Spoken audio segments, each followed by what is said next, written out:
Hi, I'm Jane Lynch, and this is how it got better.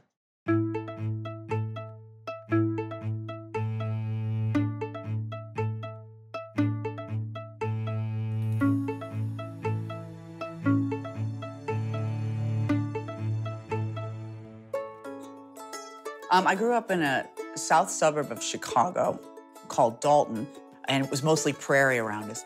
I have an older sister. She's 2 years older, and a younger brother, 2 years younger. My mother's a perfect example of the rhythm method. There were, certain ways you behaved. Girls did certain things, boys did certain things, and I did not fit in that.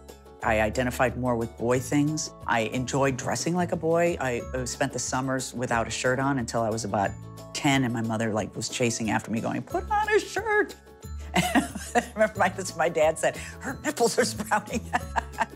The boys stopped wanting to play with me when I got to be about 10, and I had to fight to play baseball. Every day I didn't know how I was going to be received because I would just hang out until I got to play. Deep down inside, I knew that there was something else going on. I finally had a word for it when I was about 14. I had these friends, and they said, on the beach, sometimes you'll see guys walking together holding hands, and they're gay for each other. And I went, gay? I am the girl version of that. I went and that's not a good thing, is it? Oh, God. And I think I have that. It was almost like I had a disease. I felt like I had been diagnosed. I remember I had a journal, and after I wrote this in the journal, I threw it out. I remember I wrote, I am gay. No one can ever know this. And I went 4 blocks away and threw it out in somebody else's garbage.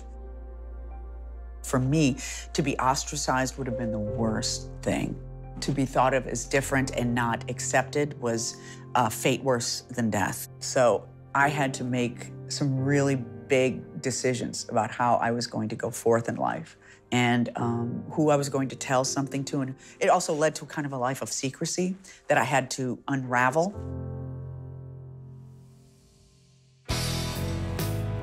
'70s was a freewheeling time, and there was a lot of raising of the consciousness. But the knowledge of my being gay and when I was in high school was pushed down pretty far. But my best friend, Christopher, who was a lot more unafraid of what people thought of him, although he wasn't running around going, I'm gay, but he was very effeminate and very out there and dyed his hair like clown red.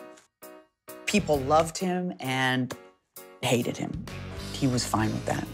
Kind of. I mean, I don't think anybody's fine with it, but he was kind of like about it. Whereas I was just like, oh, don't make them dislike you, But we also never said, I'm gay, are you gay? We never talked about it. But just the fact that it was unspoken, we took great refuge in each other, great comfort in each other, even though it wasn't something we talked about.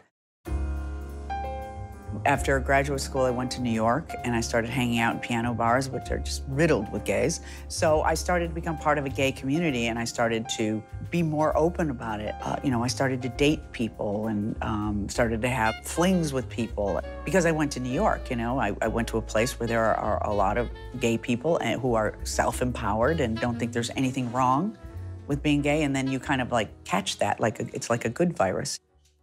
I found my people. I believe that people come into our life. We draw our people to us.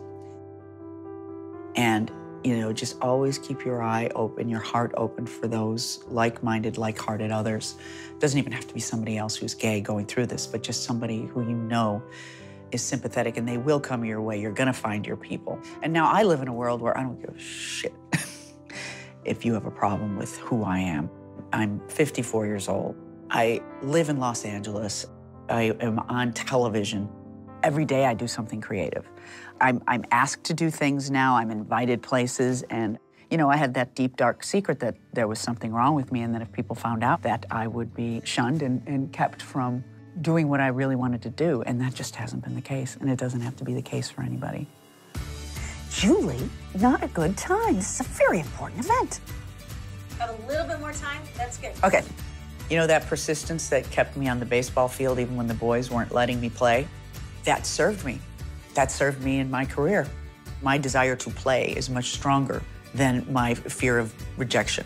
And I think dealing with my sexuality as a young person started that ball rolling. You're gonna find something in you. You're gonna pull something out of your feet that is gonna help you move on. It's gonna be something really strong and true, and it's going to make you a more extraordinary person. You know, you're gonna find something in you that's gonna give you the get up and go, and you're gonna use that all through your life. It does get better, and it got better for me.